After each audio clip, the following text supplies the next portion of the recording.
यानी जो त्रिशूल है वो किसी तरह का अस्त्र नहीं है, वो एक किसी भी युद्ध को या किसी जंग को बिना हथियार या अस्त्रों के लड़ा नहीं जा सकता है। मैं उस प्यार वाली जंग की बात नहीं कर रहा हूं, मैं बात कर रहा हूं असल जंग की, असल युद्ध की। अगर आप हमारे भारत में रह रहे हैं तो आपको पता होगा कि भारत ने कितनी लड़ाइयाँ लड़ी हैं। अगर आप थोड़ा सा और पीछे जाएंगे तो हमारे जितने भारत में शूरवीर हुए उन्होंने कितनी लड़ाइयाँ लड़ी हैं। अगर आप थोड़ा सा और पीछे जाएंगे तो हमारे भारत में जितने भी राजा महाराजा हुए हैं उन्होंने भी युद्ध लड़े हैं, लड़ाइयाँ लड़ी हैं।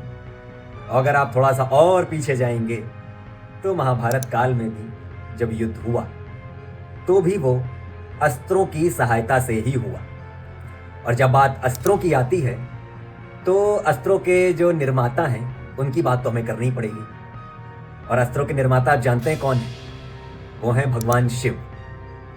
महादेव को अस्त्रों का निर्माता कहा जाता है। और जब बात महादेव की आती है तो उनका अस्त्र क्या है जानते हैं आप सब? आपने देखा भी होगा तस्वीरों में, महादेव का अस्त्र है त्रिशूल। तो आज हम महादेव के अस्त्र की बात करेंगे कि आखिर जो सर्वप्रथम जो अस्त्र बना यानी जो त्रिशूल बना वो भगवान शिव को कैसे मिला, क्या है त्रिशूल की खासियत, क्या क्या विशेषताएं हैं त्रिशूल की। चलिए आज इसी वीडियो में जानते हैं।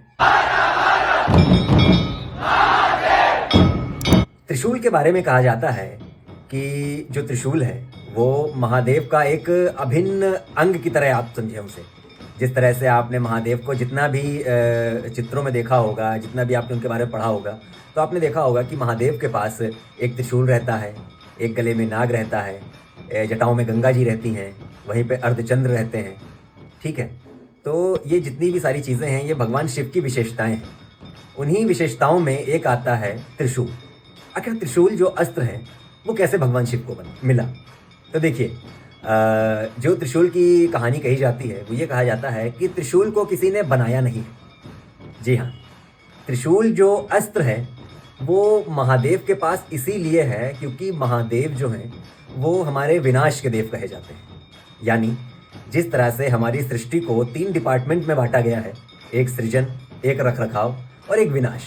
तो जब भी विनाश की बात आती है तो महादेव को याद किया जाता है। तो इसीलिए महादेव के पास ही अस्त्रों का भी डिपार्टमेंट है। और जो त्रिशूल है, जो सर्वप्रथम जो पहला अस्त्र बना था, वो महादेव के पास है। साथ ही साथ जो त्रिशूल की विशेषताएं कही जाती हैं, त्रिशूल को आपने जब भी देखा होगा वो 3 नोक वाला आपने देखा होगा, उसमें 3 भुजाएं सी निकली रहती है ना।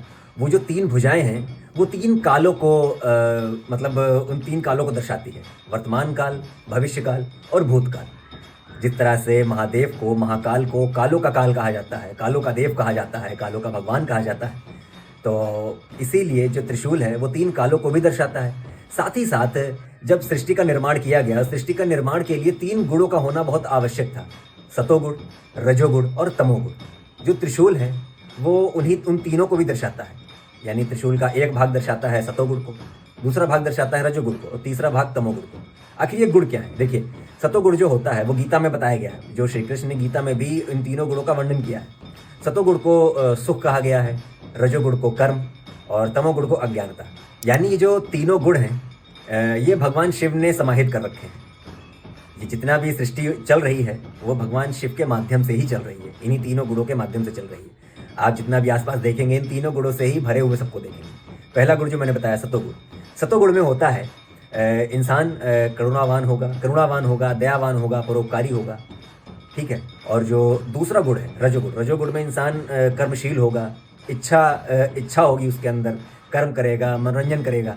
और जो तमोगुण है, तमोगुण भयंकर राक्षसी गुण कहा जाता है, भयंकर अज्ञानता का गुण कहा जाता है। तो आप जितना भी अपने आसपास में देखेंगे इन तीनों गुणों से किसी ना किसी को आपके अंदर लोग मिलेंगे ही मिलेंगे। इन्हीं तीनों गुणों से ही मिलकर सृष्टि भी बनी है। और तो और जो त्रिशूल है वो त्रिशूल कहा जाता है कि जो हमारे ब्रह्मा, विष्णु और जो महेश हैं इन तीनों को भी दर्शाते हैं। यानी जो त्रिशूल है वो किसी तरह का अस्त्र नहीं, वो एक समझ लीजिए एक सूचक है हमारे इस पूरे ब्रह्मांड का, हमारे ईश्वरीय शक्ति का, ये इनका सूचक है। और जैसे कहा जाता है कि ईश्वर एक है, उसी तरह से ईश्वर तो एक ही है लेकिन उनके डिपार्टमेंट अलग अलग हैं। इसी तरह से ब्रह्मा, विष्णु, महेश बने और त्रिशूल महादेव के पास है। साथ ही साथ और भी पुराणों कथाओं में ये कहा जाता है कि जो भगवान शिव को त्रिशूल दिया वो भगवान विष्णु ने दिया। और भगवान विष्णु के लिए कहा जाता है कि उन्हें सुदर्शन चक्र जो है भगवान शिव ने दिया। यानी हर और हरि जो हैं वो एक दूसरे को ही पूजते हैं। तो त्रिशूल जो है वो किसी तरह का अस्त्र नहीं है, वो एक सूचक है हमारे गुणों का, जो भगवान शिव ने समाहित कर रखे हैं। साथ ही साथ कालों का सूचक है वो, इसीलिए वो भगवान शिव के पास है। अगर आप त्रिशूल के बारे में और भी कुछ अच्छी जानकारी जानते हैं तो ज़रूर कमेंट करके बताइएगा। बाकी कैसी लगी मेरी वीडियो ज़रूर कमेंट करके बताइएगा, और कमेंट में हर हर महादेव लिखना ना भूलें।